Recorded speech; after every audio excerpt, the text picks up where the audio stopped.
una breve enseñanza, pero también con algunos aspectos y preguntas que los clientes nos suelen hacer para que ustedes tengan claro al momento de firmar o al momento de celebrar operaciones y poner en circulación títulos de crédito, lo que estos implican y los alcances que pueden tener.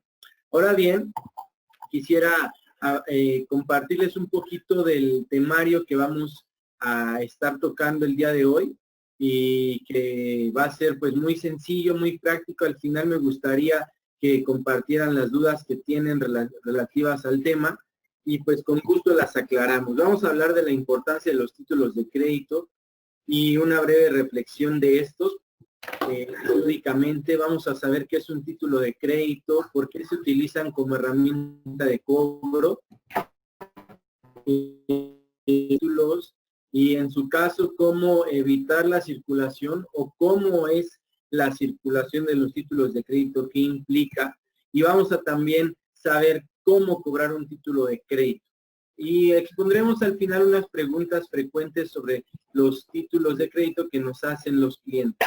Entonces, sin más preámbulo, si les parece bien, voy a hablar acerca de la importancia de los títulos de crédito. Y si me apoyan con la diapositiva, por favor, sería la cuarta, la importancia de los títulos de crédito. Bueno, los títulos y las operaciones de crédito son de gran importancia para el desarrollo de una economía. Estos son agentes de comercio, ayudan a que se circule la riqueza de un lugar determinado. Por medio de los títulos de crédito se movilizan los recursos de una economía. Y estos instrumentos se utilizan para estos efectos, ya que están protegidos de acuerdo a la legislación para que entren en circulación y beneficien a todos los sectores de la sociedad con el tránsito de los recursos y valores a través de estos títulos de crédito. En pocas palabras, lo importante de los títulos es que permiten la circulación de la riqueza en una economía determinada. ¿Por qué es importante esto? Porque entonces podremos entender la trascendencia de conocer los títulos y estas cuestiones prácticas que vamos a poner sobre la mesa. Si nosotros trabajamos constantemente con títulos de crédito, entonces tenemos que conocer por lo menos sus características y las implicaciones de la emisión de estos. Al efecto me gustaría tocar un poquito de los antecedentes históricos y a manera de brevario cultural. Los títulos de crédito derivan de la doctrina italiana y este fue un invento de los comerciantes de esa región en la Edad Media y el Renacimiento. Fue tan influyente la doctrina de este país y ha sido así que a la fecha nuestra legislación tiene la definición de título de crédito de uno de los autores italianos más reconocidos, Vivaldi. Esta reflexión de los títulos de crédito nos va a ayudar a entender por qué nacieron y cómo se siguen utilizando. El motivo de creación de los títulos fue evitar el traslado de dinero o mercancías físicamente a fin de evitar los robos. Cuando se crearon estos títulos de crédito, lo hicieron con el fin de que no sufrieran robos en las mercancías y en los recursos. Y entonces los títulos de crédito ayudaban a aquellos mensajeros, a aquellas personas que trasladaban valores, a que no sufrieran estos robos porque solo transmitían un documento que les era pagaderos a la posterioridad en el lugar en el que iban a ir a cobrar ese título de crédito. Estos títulos fueron usados como documentos valor que representaban dinero y eran protegidos por firmas personales de las personas que utilizaban estos títulos. Sirvieron para trasladar dinero por toda Europa sin necesidad de portar estas monedas metálicas de oro o plata. Entonces los asaltantes de los caminos de Europa serían burlados porque los comerciantes no llevaban dinero, sino portaban papeles escritos que tenían un valor en la plaza de cobro, en el lugar al que iban a ir a cobrarlo, y entonces evitaban así el traslado y el robo de las mercancías.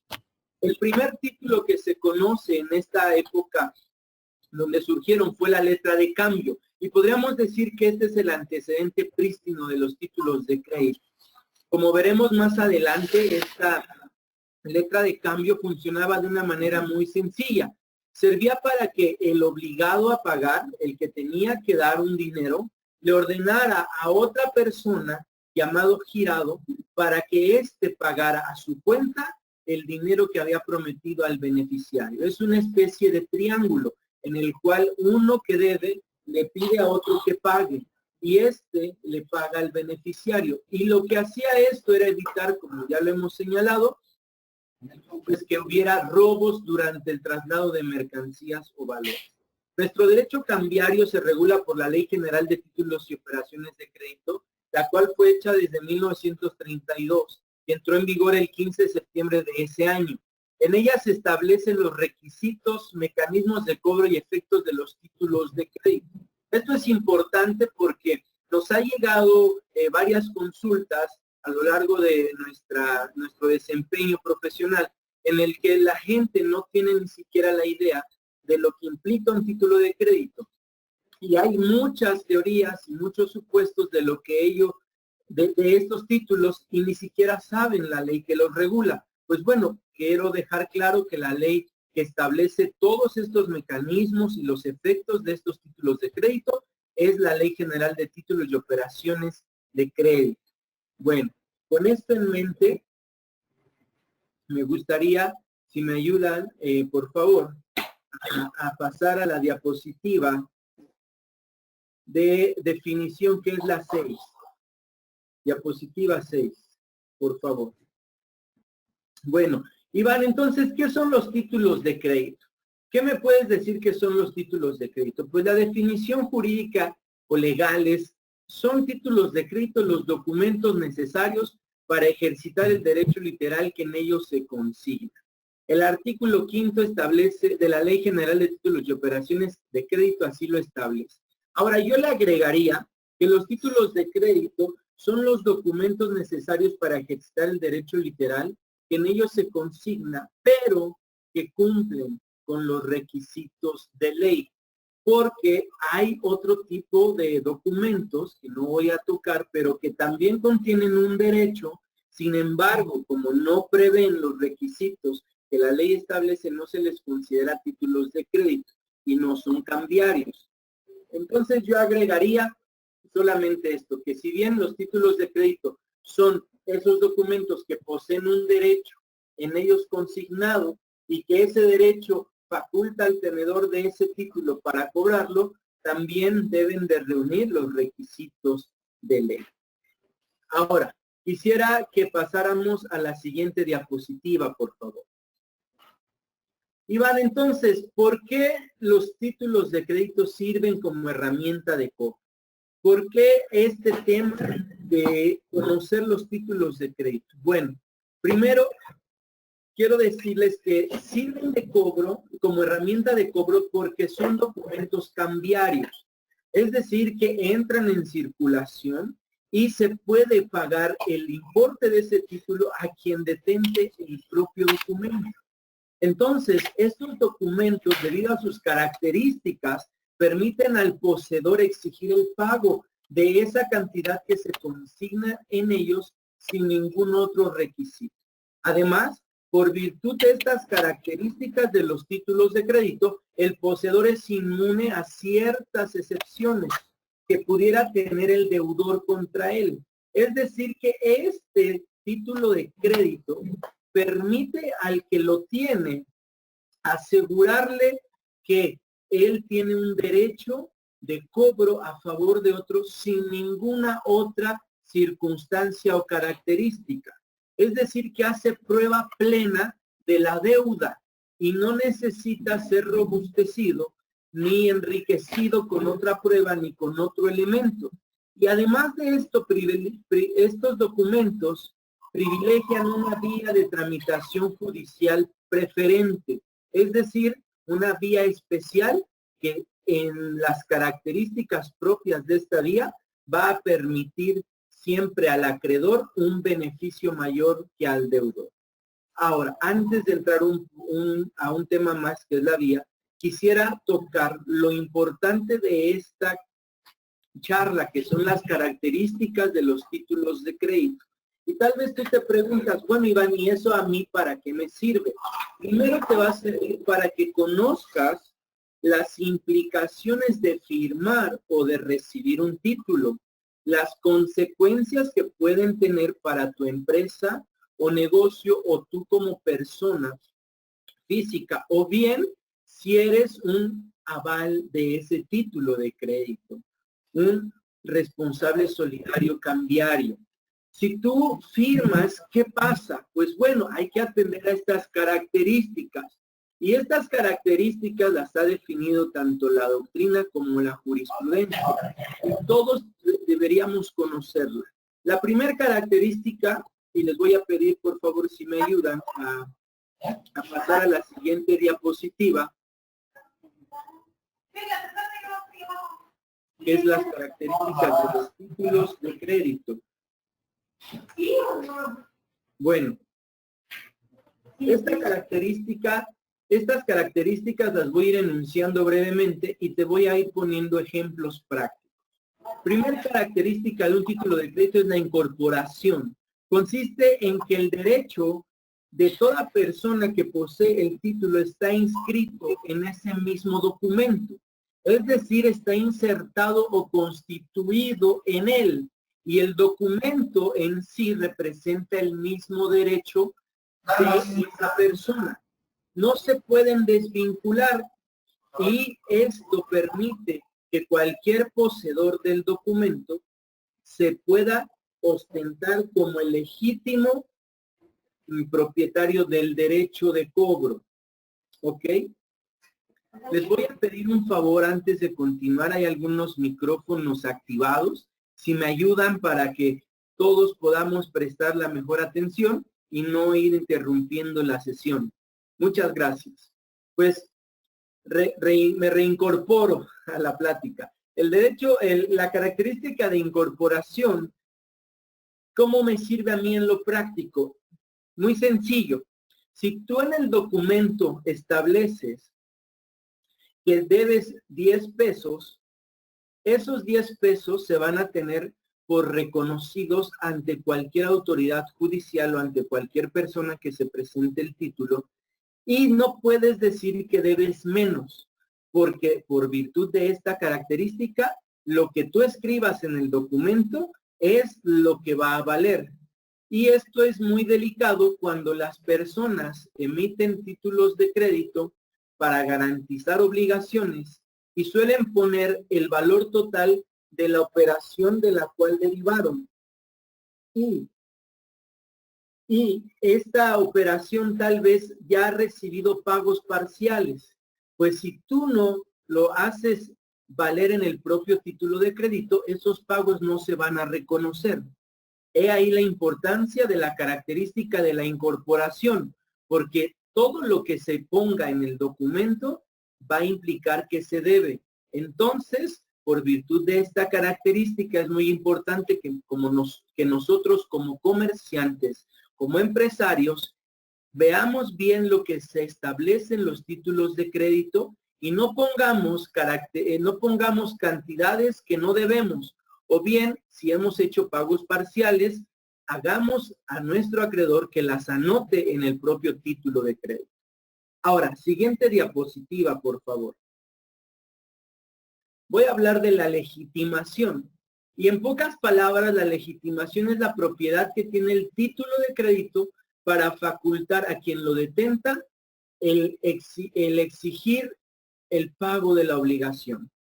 Es decir, que la posesión del documento generalmente prueba la pertenencia del derecho. En pocas palabras, no importa si tú suscribiste, emitiste un título de crédito a favor de una persona determinada, quien detente ese documento en virtud de su habilidad cambiaria, ese va a ser el que tenga el derecho de cobro. Y por otro lado, también obliga a quien dice tener el derecho de cobro a presentar el título de crédito para que le sea reconocido ese derecho. Es decir, que solamente puedes tú ser acreedor si tienes el título en tus manos. ¿Esto por qué me sirve en la práctica, Iván? Porque hay muchas personas que suscriben y suscriben títulos de crédito. Uno de ellos es el pagaré.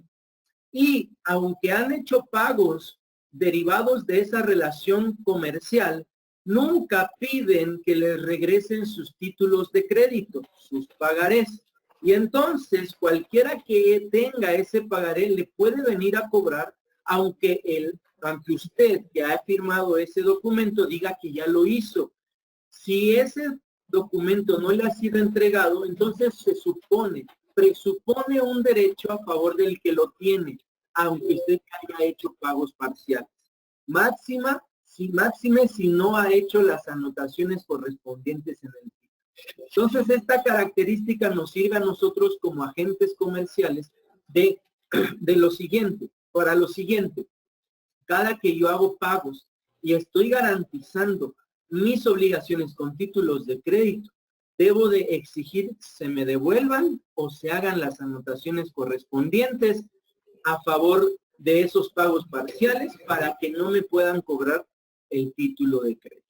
Bueno, esta característica es importante conocerla.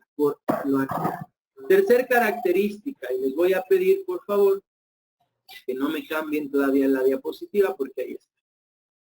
Tercer característica, muy bien. Vamos a hablar de la literalidad. Se le denomina a que la medida de los derechos y las obligaciones están incorporados en el documento y van a estar en la medida de lo que está escrito. Aquí es importante para casos prácticos poner algunas reglas que vayan a regular, valga la redundancia, la manera en que van a interactuar las partes que suscriben el título de crédito o las partes del título de crédito. Es decir, que es necesario poner todo el detalle de cómo se va a cobrar ese título de crédito en el propio documento. Para esto, pues ya la práctica legal nos permite identificar algunas de las cláusulas más importantes. Por ejemplo, cuando se renuncia al derecho de presentación de un título de crédito para ampliarlo. La ley permite que en algunos casos los títulos de crédito solo se puedan presentar en cierto tiempo determinado. Y si no se presentan en un cierto tiempo determinado, les va a aplicar algo que en derecho llamamos la prescripción. ¿Sí? Y eso va a evitar que la persona pueda cobrar el título de crédito. Pero en virtud de esta característica de literalidad, si las partes proponen dentro del documento que ese plazo de presentación se amplía, entonces el favorecido con ese título de crédito pues va a poder disfrutar de la garantía de cobro por más tiempo. Sin embargo, si ese derecho no se hubiera establecido en el propio documento, le van a ser aplicables las reglas comunes y va a tener solo un tiempo determinado para presentarlo a cobro. ¿Por qué les platico esto? Porque la literalidad es importante en nuestras relaciones comerciales, ya que por virtud de estas se establecen las obligaciones en el propio documento, se incorporan por virtud de la literalidad en el propio documento y también aplica lo que les decía hace rato. Todo debe de estar escrito en el propio título de crédito, tanto el valor como la fecha tal vez de vencimiento, su presentación, si es nominativo, el nombre de la persona y en su caso estas modificaciones a las reglas generales que operan en los títulos de crédito. Entonces, si tú dices ahí que debes 5 pesos y que tiene esa persona a la cual le emites el título 5 días para cobrarlo, a partir de esas reglas que tú pones literalmente en el título de crédito, el juzgador en su caso va a nivelar o va a determinar lo que acontece en cada caso y va a favorecer a las partes de acuerdo a lo que hayan pactado en el propio documento.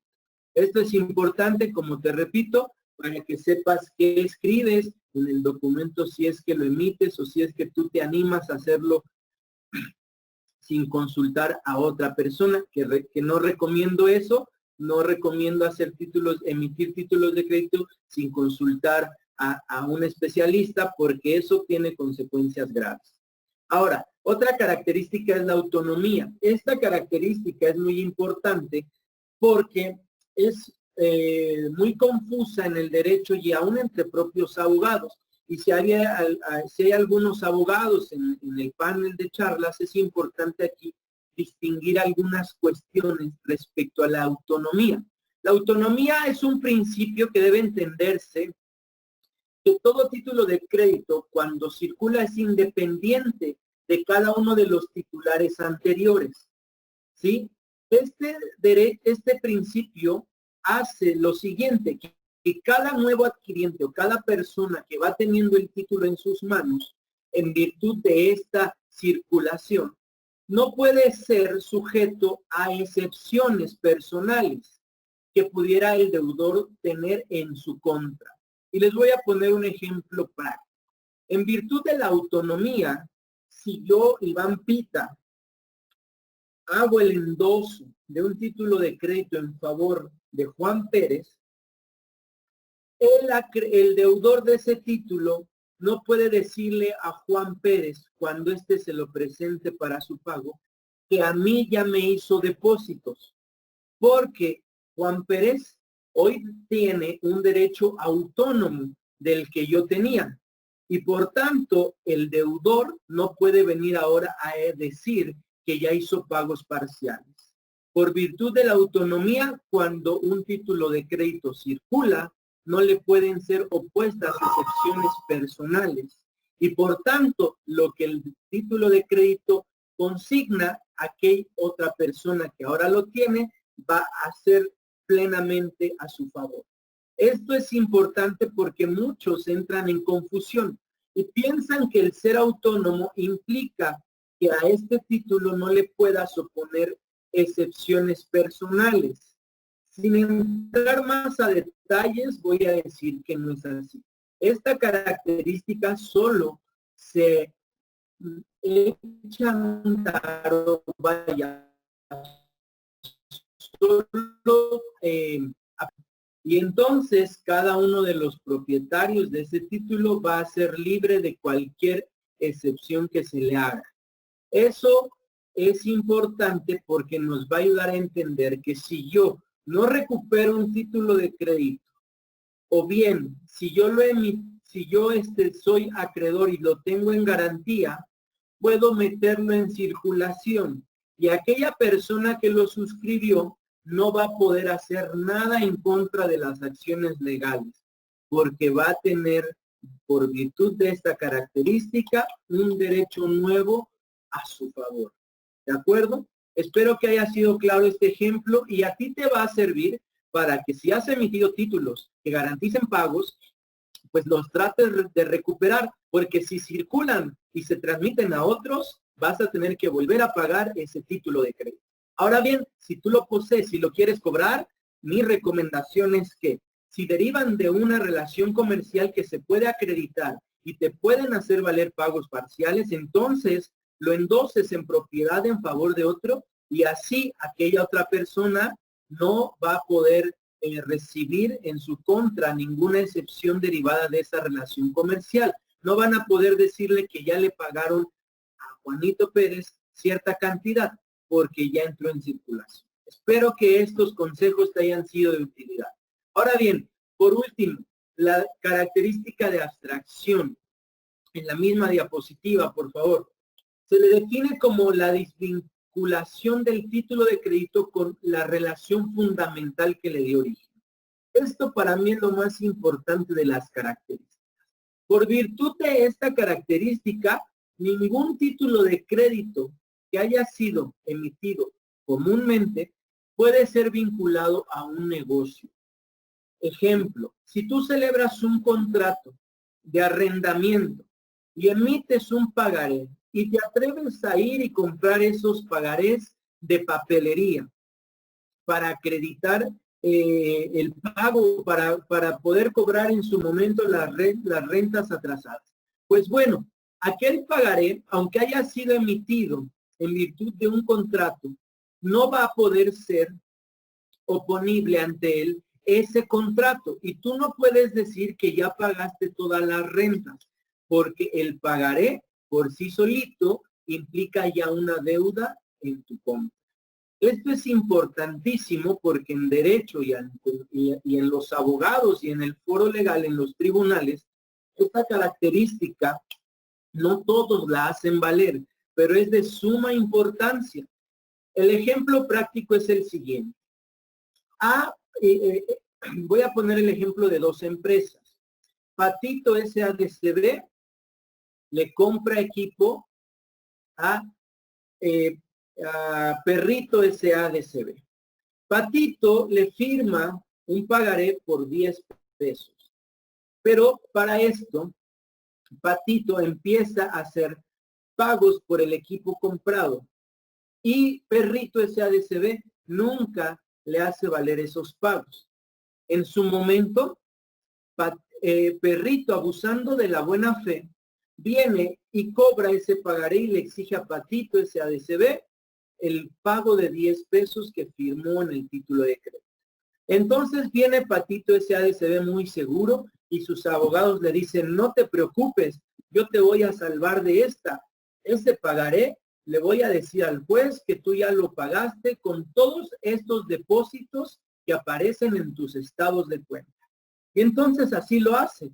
Patito SADCB muy seguro viene y dice, mis abogados me van a salvar porque yo ya tengo todos los pagos que hice en favor de ese título de crédito. Entonces, muy fácilmente, Perrito SADCB, por conducto de sus abogados, que sí saben de la materia, le van a venir a decir al juez, mira juez, este título de crédito no está vinculado a ningún negocio y por virtud de la característica de abstracción, todos esos pagos te voy a decir que fueron hechos en favor de otras operaciones comerciales que tengo. Y por tanto, este pagaré es abstracto, está desvinculado de cualquier otra operación, factura, prestación de servicios que hayamos celebrado y él me tiene que pagar la totalidad del pago. El juez va a revisar las constancias y va a decir, efectivamente, este título de crédito es abstracto, no tiene en su contenido ninguna vinculación y Patito SADCB no acreditó que derivara de una relación comercial. Por lo tanto, esos pagos no se pueden tener como hechos para el pagaré y es responsable de pagar la totalidad del título de crédito. Este ejemplo es muy común en el foro legal y es importante por eso que conozcamos que todo título de crédito en sí mismo ya es una deuda y no se le puede vincular, no se le pueden oponer más que ciertas excepciones y siempre va a permitir un acceso pronto al cobro por parte de los tribunales, ya que es un derecho preconstituido y un elemento preconstituido de nuestra acción. Con esto en mente, quisiera cerrar con esta pequeña conclusión de las características. El conocer las características nos va a permitir a nosotros ser más responsables, tanto en la emisión de títulos de crédito como en el recibir títulos de crédito en garantía, ¿sí? ¿Por qué? Porque vamos a saber todas las consecuencias legales que esto implica y que en la práctica, aunque es muy común firmar documentos, no conocemos todo lo que ello conlleva. Por eso es necesario tener este breve análisis de sus características. Ahora, Iván, me estás hablando de todas estas características. ¿Y estas características para qué me sirven? Por lo siguiente, porque los títulos de crédito en virtud de estas características entran en circulación y entonces son títulos valor que privilegian el cobro y su transmisión. Iván, ¿y puedo entonces evitar que si yo he firmado un pagaré entre en circulación? Sí, lo puedes evitar. ¿Cómo lo puedes evitar? Siguiente diapositiva, por favor. ¿Cómo evitar la circulación de un título de crédito? Para esto es primero quiero hablarte de algo muy importante en esta materia, el endoso. Debemos recordar que un título de crédito está destinado a circular y esta circulación se hace por medio del endoso. ¿El endoso qué significa, Iván? ¿Qué es un endoso? Es la transmisión de la titularidad del pagaré, perdón, del pagaré del documento, del título de crédito.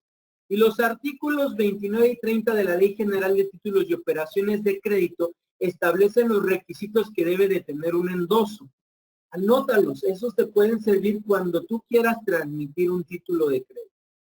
Ahora, por virtud del endoso se transmite la titularidad del pagaré. Y esto quiere decir que, como ya lo vimos, el documento, perdón, el título de crédito va a ser ahora propiedad de otra persona. Existen diferentes tipos de endoso. El primero de ellos es en propiedad. Y pues sus palabras lo definen. Quiere decir que el título y todos los derechos en él inherentes pasan a ser ahora de otra persona que detenta un derecho autónomo y como si fuera el primero al que le suscribieron ese título de crédito. El endoso es sencillo, existen tres formas. La primera en propiedad, ya lo dijimos, la segunda en procuración, que esta transfiere las facultades de un mandatario judicial. Cuando tú llegas a hablar del endoso en procuración, quiere decir que a quien se lo endosas, él se va a tener todas las facultades de un mandatario judicial y va a poder presentar para su cobro el título de crédito y representarte en un juicio. En garantía, este quiere decir que el endoso atribuye al endosatario derechos y obligaciones como un acreedor prendario. Y este título endosado con todos sus derechos va a permitir que se haya una garantía de prenda en favor de quien se le endosa. Bueno, ¿por qué es importante esto? Porque por virtud de la cláusula no negociable que se pone en los títulos de crédito, el endoso no se puede realizar. Y esto va a evitar que tú sin saber pueda circular el título de crédito. Por virtud del endoso, el título entra en circulación y cada persona, ya lo dijimos, tiene un derecho y te lo puede cobrar cuando él quiera, de acuerdo a las características del título. Bueno, esto va a permitir que si tú tienes temor de que aquella persona que le das en garantía un título de crédito, vuelvo al ejemplo más común que es el pagaré, puedes ponerle la leyenda no negociable y eso va a evitar que el tenedor de ese pagaré pueda transmitir el título de crédito a un tercero y te puedan evitar poner excepciones de pago como las que ya te había contado anteriormente.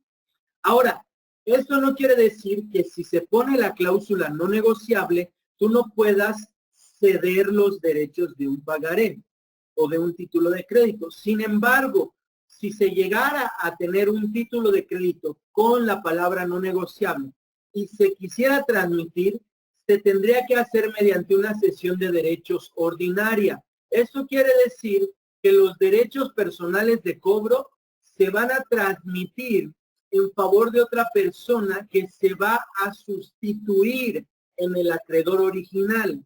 Y eso significa que la persona no detenta en sí la propiedad cambiaria del título de crédito, sino los derechos de cobro. Y por tanto, lo que se transmite no es el título, sino los derechos de exigir ese pago. Entonces, cuando hay una cesión ordinaria, todos los que intervienen, en este caso el acreedor, nuevo acreedor, debe notificar al deudor de que él es el nuevo tenedor del título de crédito. Esto no nos conviene en la práctica si tú eres una persona que recibe en garantía títulos de crédito. No conviene que se ponga no negociable porque vas a estar impedido de poner en circulación y usar ese título de crédito como un documento valor, ya que te va a ser imposible transmitirlo ordinariamente. Y vas a tener que hacer una cesión y notificar al deudor y evitar así o alertarlo de su cobro. Entonces recomendamos, estamos dando tips tanto para cuando emites como cuando recibes títulos. Y el tip sería, ¿lo quieres evitar que circule y que te puedan hacer más cobros? Ponle la cláusula no negociable. Y si quieres tú tener la facilidad de transmitirlo y cobrarlo a la brevedad, no le pongas la cláusula no negociable. Esto es importante pues nos permite una mayor agilidad en nuestras operaciones de crédito. Ahora, quisiera ir cerrando la charla con todo esto que te estoy platicando, en que hay títulos de crédito muy comunes en nuestro derecho mexicano o en este ámbito del derecho comercial o de los títulos de crédito. Son tres los que son más comunes y yo diría el más común es el pagaré. Pero la letra de cambio, el pagaré y el cheque son esos tres títulos de crédito más comunes en nuestro derecho. Y te quiero dar un poquito de lo que implica cada uno de ellos.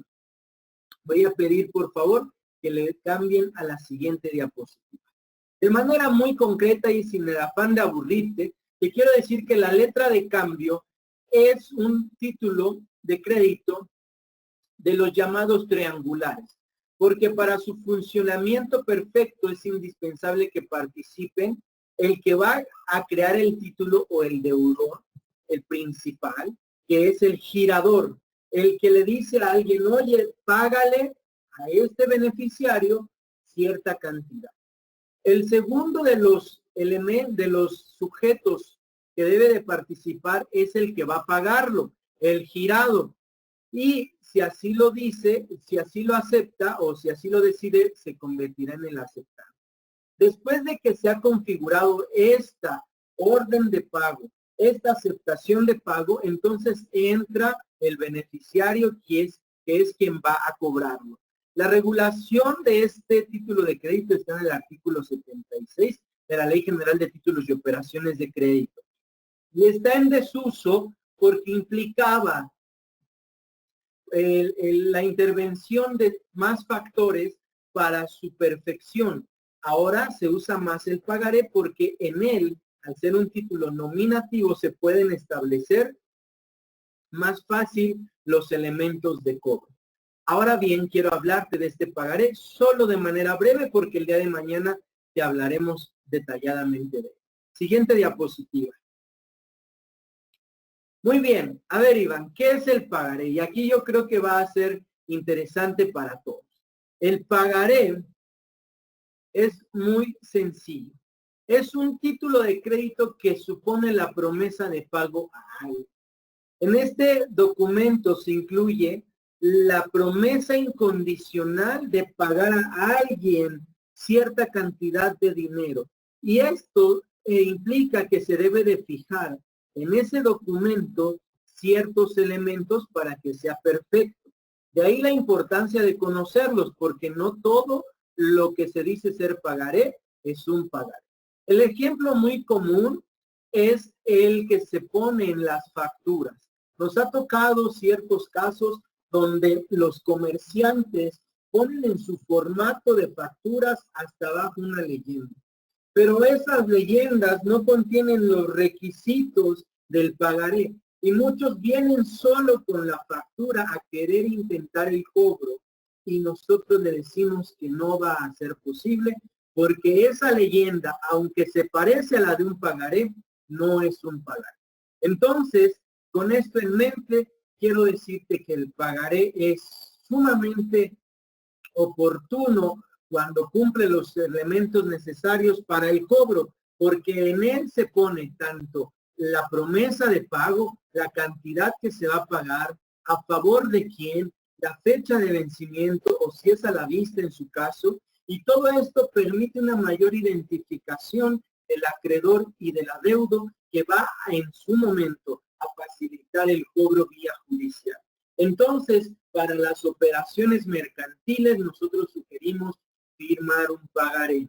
Este pagaré va a implicar un mayor acceso al cobro de los créditos. ¿Sí? Bueno, vamos a la siguiente diapositiva y hablaré poquito del cheque porque en sí el cheque es más común de todos los que usamos cuentas de banco, que es un servicio propio que nos ofrecen las instituciones.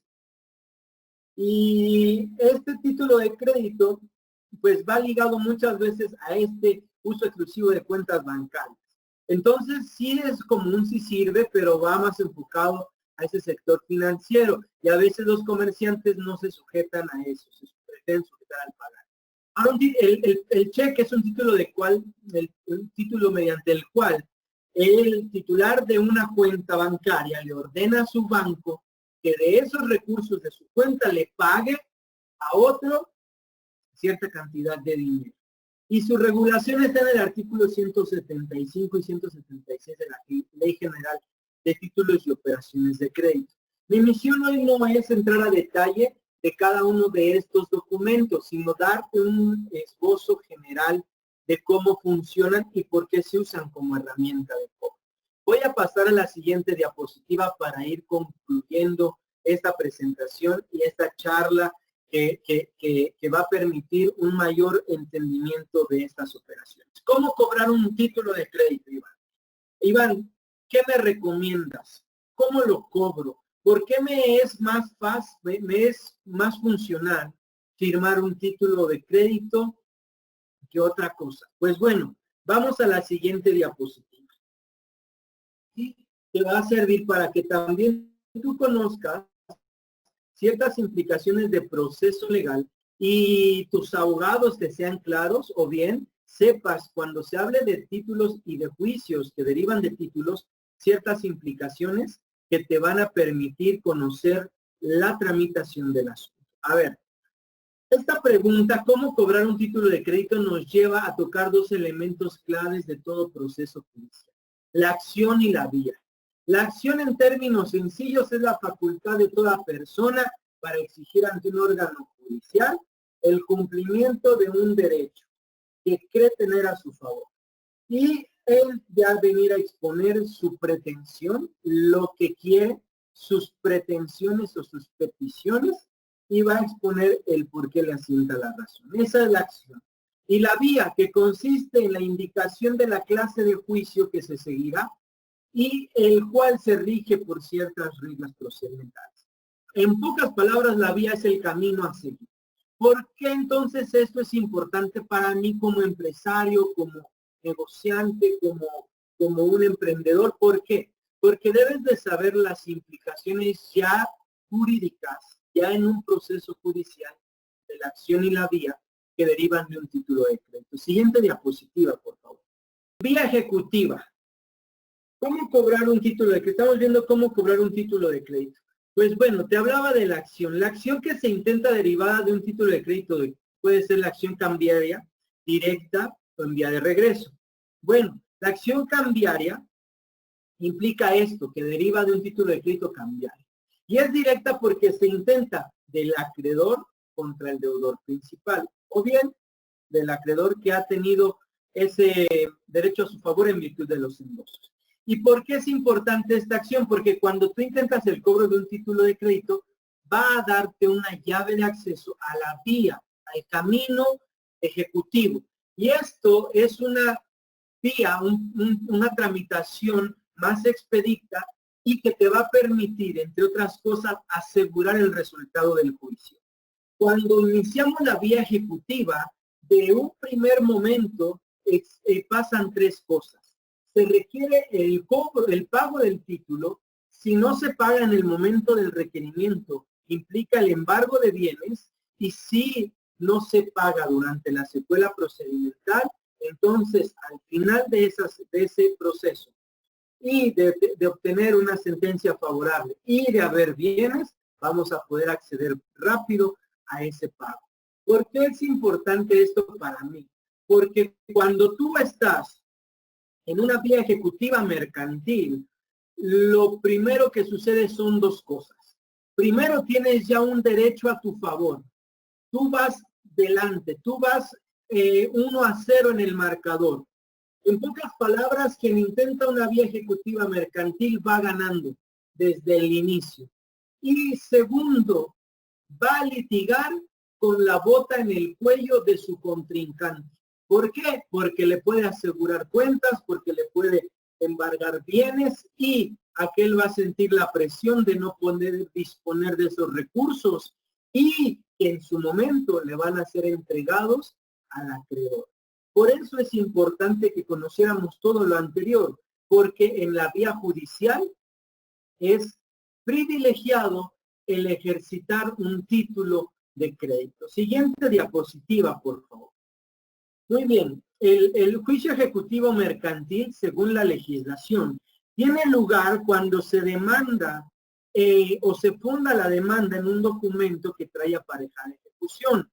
Y el propio artículo dice que los títulos de crédito son documentos que traen aparejada ejecución.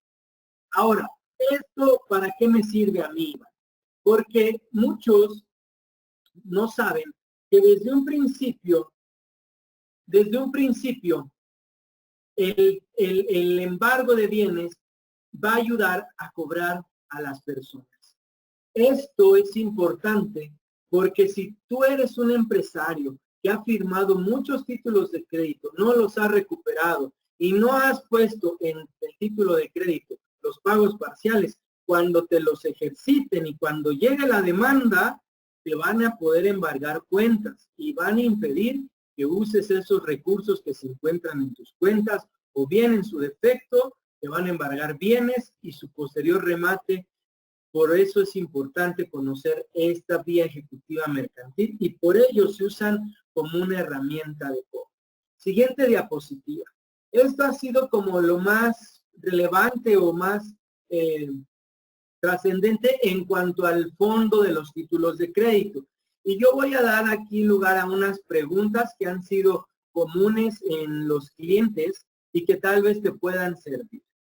Mira, algunos me han preguntado, Iván, ¿se debe requerir el pago del título de crédito antes de demandar?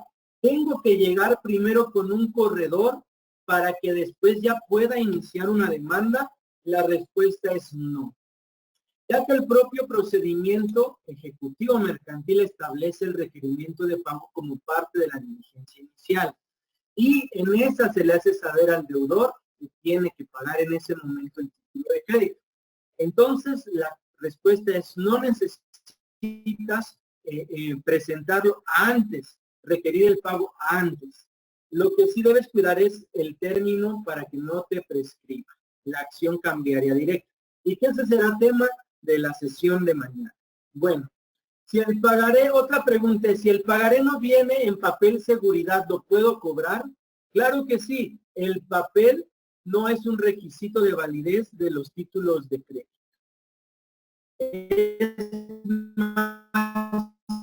Se puede hacer inclusive en una servilleta, ¿sí?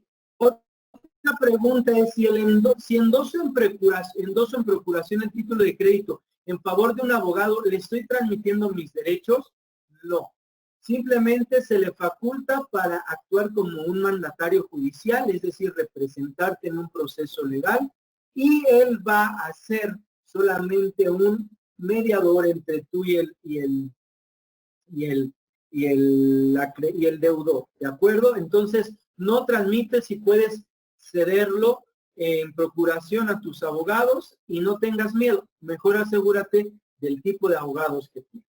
Ahora bien, si el deudor de un título niega su firma, ¿puedo ofrecer testigos para acreditar que sí lo firmó? No.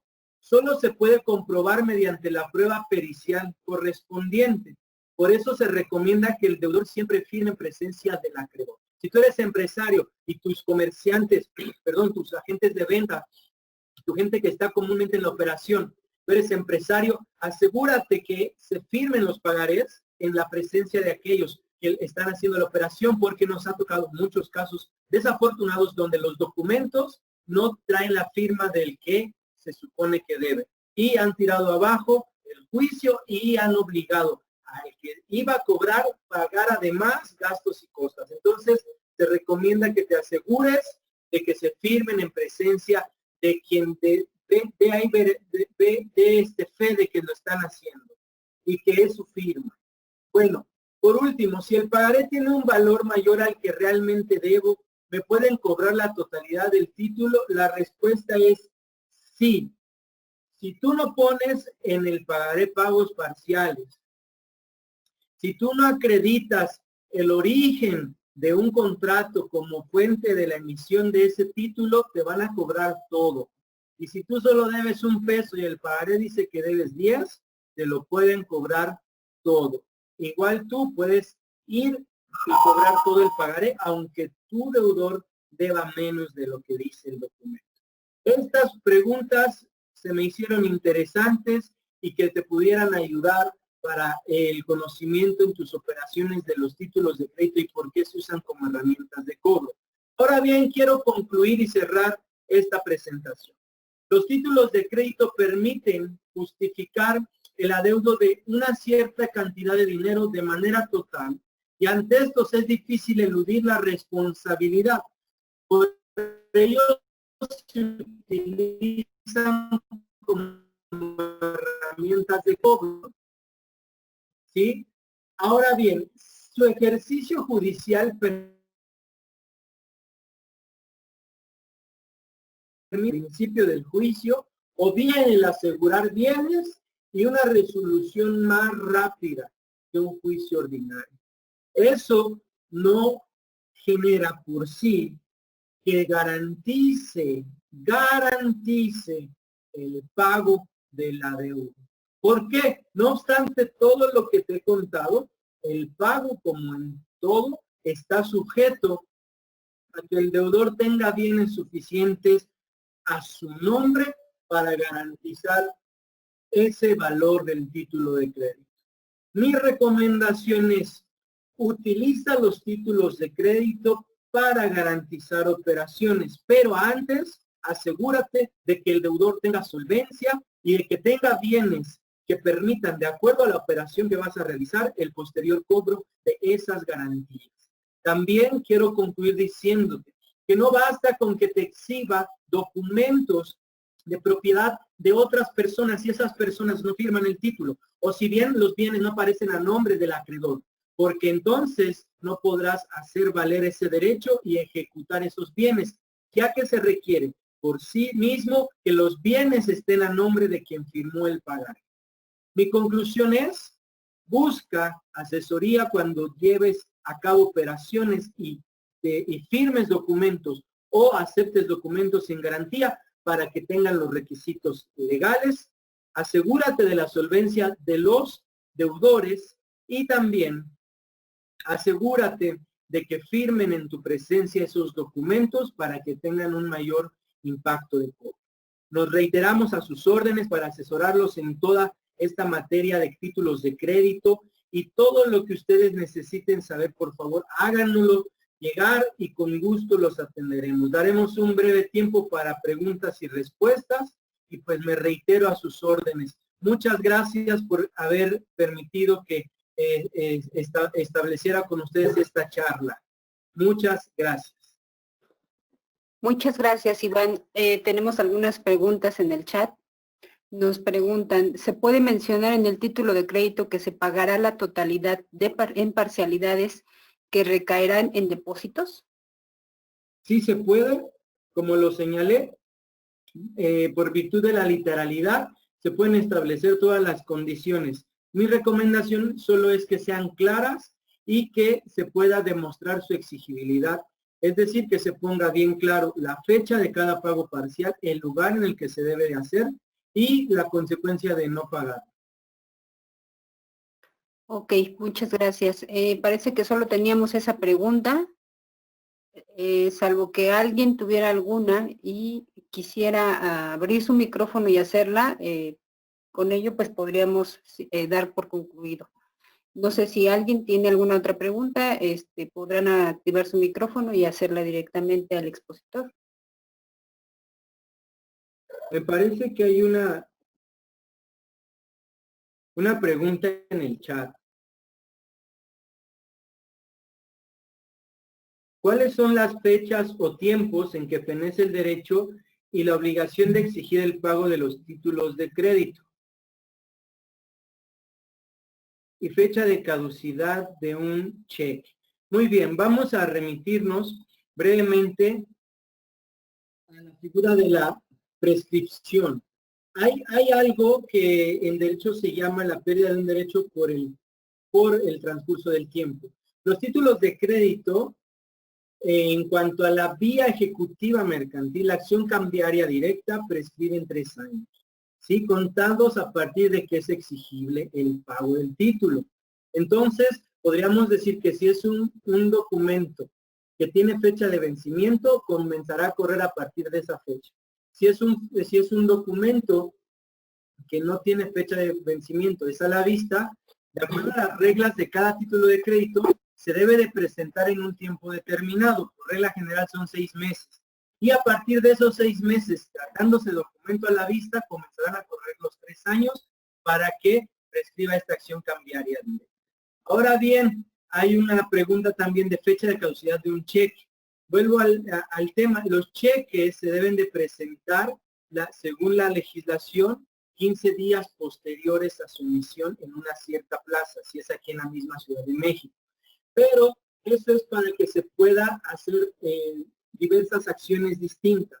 A este cheque también le operan las mismas reglas de la prescripción en materia de acción cambiaria directa. Entonces, para los títulos de crédito, al igual, de manera general, son 6 meses para la presentación y 3 años a partir de esos meses, de esos 6 meses, para que fenezca la prescripción, para que se dé la prescripción de la acción cambiaria directa. Entonces, es muy importante revisar las fechas y los términos de cada pagaré, o de cada documento, perdón.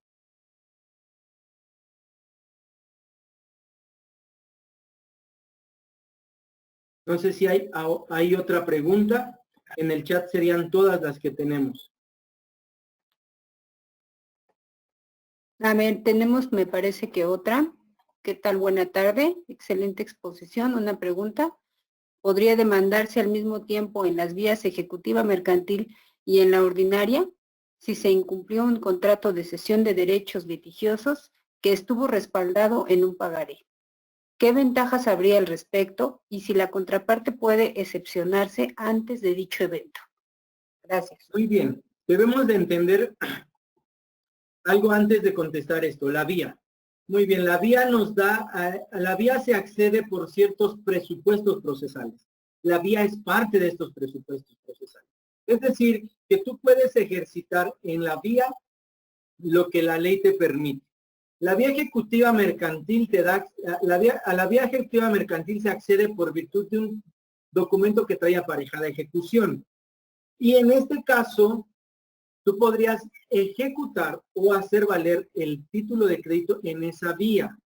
Y lo que no esté en ese documento y solo sea exclusivo del propio contrato del cual deriva ese pagaré, lo puedes hacer valer en la vía ordinaria. Aquí es muy importante establecer lo siguiente: ¿qué es lo que yo quiero lograr? ¿A dónde quiero llegar con mis demandas?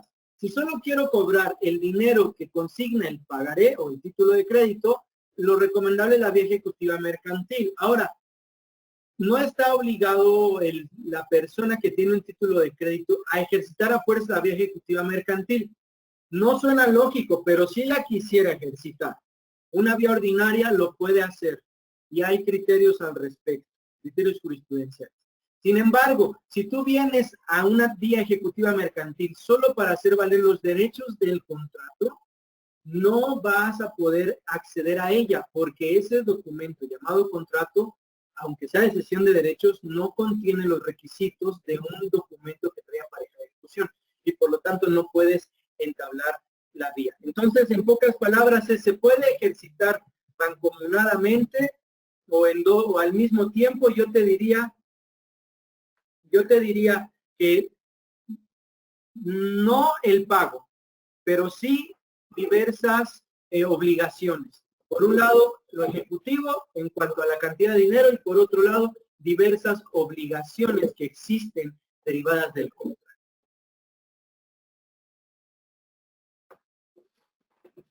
Muy bien, gracias. Tenemos otra pregunta. Nos dice Luis Sánchez. Si se le vende y factura a la persona física A y una persona física B firma un pagaré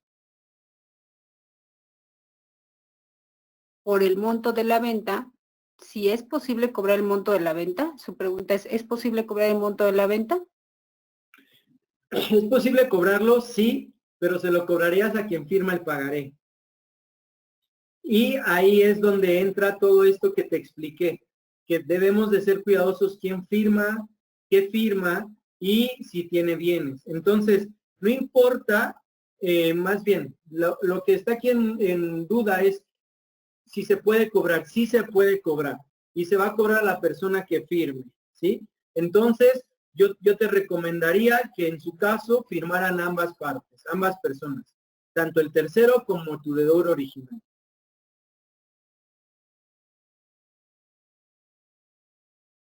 Ok, me parece que serían todas, Iván. No sé si tú puedes visualizar alguna otra.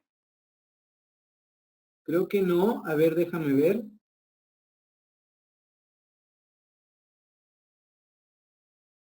Si recibió un pagaré y la persona que firmó no tenía facultades para suscribir títulos de crédito, ¿cómo se procede? Muy, muy buena pregunta. Muy buena pregunta. Mira, me parece que es Eric Sánchez, correcto. Mira, Eric Sánchez, es muy delicado este tema porque si esa persona firmó a nombre de una empresa, pero no contaba con el poder suficiente para firmar títulos y operaciones de crédito, no va a ser posible cobrar este. Y es necesario, antes de eso, revisar con tus abogados que esa persona que va a firmar cuente con todas las facultades. Entonces, ¿cómo se procede ahí? Ciertamente, yo te recomendaría antes de, como todo poder debe de estar inscrito en el registro público de la propiedad y de comercio, verificar que quien firmó a nombre de una empresa cuenta con las facultades para suscribir títulos de crédito. Segundo, si no puedes verificarlo, entonces yo te recomendaría no ejercitar la acción de fondo si ya no hay buenos términos con el deudor. ¿Por qué? Porque pasa que muchos abusan de esto, ¿eh? Y nos ha tocado casos en los que firman pagarés, firman documentos, pero firmaron el nombre de la empresa y esa persona no tenía facultades. Entonces, cuando llegan con nosotros y nos dicen que revisemos, que actuemos ya en el juicio, llegan y oponen esta excepción y definitivamente no prospera nuestro juicio y luego somos condenados a pagar gastos. ¿Cómo se procedería ahí? Yo te recomendaría entonces antes verificar siempre que si va a firmar un mandatario tenga cualidades suficientes y si no te pudiste corroborar, ir a revisar el poder en el registro público y verificar esa situación.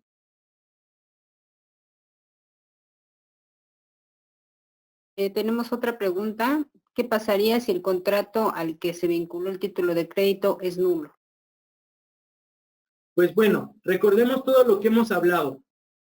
Si te hacen valer una excepción personal porque el título de crédito no circuló, es decir, están frente a frente el primero y el segundo, el tenedor y el deudor original, los primeritos, entonces te pueden oponer excepciones personales y van a decir que estaba vinculado a un contrato, deberán de acreditarlo. Y si hacen valer que el crédito era nulo, entonces como un accesorio del principal también será nulo el pagar. ¿Por qué razón? Porque acreditaron que el negocio jurídico que originó la emisión del título no tiene valor legal. Entonces, el título de crédito tampoco lo tendrá. Pero ojo, no se trata solo de exhibir el título, solo de decir el contrato es nulo y no me lo pueden cobrar, porque te reitero, por virtud de todo lo que ya vimos, se tiene que acreditar la vinculación, se tiene que acreditar la emisión y se tiene que acreditar en su caso la nulidad de ese contrato. Ok, Iván, muchas gracias. Tenemos otra pregunta. En caso de que no tenga la solvencia ni bienes, ¿cómo podré cobrar? Me parece que ya lo habías comentado. Tiene que haberse cerciorado previamente la persona de que había suficientes bienes para poder ejecutarlo. Entonces, ya sería un caso particular que requeriría, a mi punto de vista, una consulta específica. Claro, cada caso es particular y bueno, pues definitivamente tendrías que iniciar alguna otra acción o buscar alguna alternativa, ya depende de cada caso. Sería bueno plantearlo, si te podemos apoyar con mucho gusto. Muchas gracias. Otra pregunta, ¿se pueden pactar intereses moratorios en el pagaré? Sí, claro, se pueden incorporar y esto es algo muy importante, qué bueno que lo tocan. Para todos los que me ven o me escuchan, se ha acostumbrado en la práctica comercial poner intereses a manera de garantizar o de hacer presión para que paguen, que hoy la doctrina y la jurisprudencia denominan usurarios. Ajá. Entonces, no se vale poner intereses muy altos porque de entrada el juez te los puede negar y te va a evitar también el cobro de gastos y costas judiciales. ¿Qué recomiendo? Que se pacten intereses, pero que antes de pactar los intereses verifiques con tus abogados y si eres nuestro cliente, verifiques con nosotros que ese interés no sea usurario y que al final del juicio lo puedas cobrar. Y también te va a permitir el pago de gastos y costas. Entonces sí se pueden pactar, pero revisa que no vaya por encima de la ley. Ok, Iván, muchas gracias. No veo yo otra pregunta más. Ah, mira, ya me parece que sí hay otra. Esa ya la habías leído, la de fecha de caducidad de un cheque, me parece que ya lo dijiste. Pues sería todo por hoy. Les agradecemos mucho. Gracias que todos los consejos proporcionados por nuestro abogado les hayan sido de utilidad y los esperaríamos el día de mañana a la misma hora y en este mismo link para revisar el tema de elementos del pagaré para que sea exigible, que va muy vinculado con lo que se vio el día de hoy. Muchísimas gracias a todos. Gracias, hasta luego. Gracias, Iván. Hasta luego.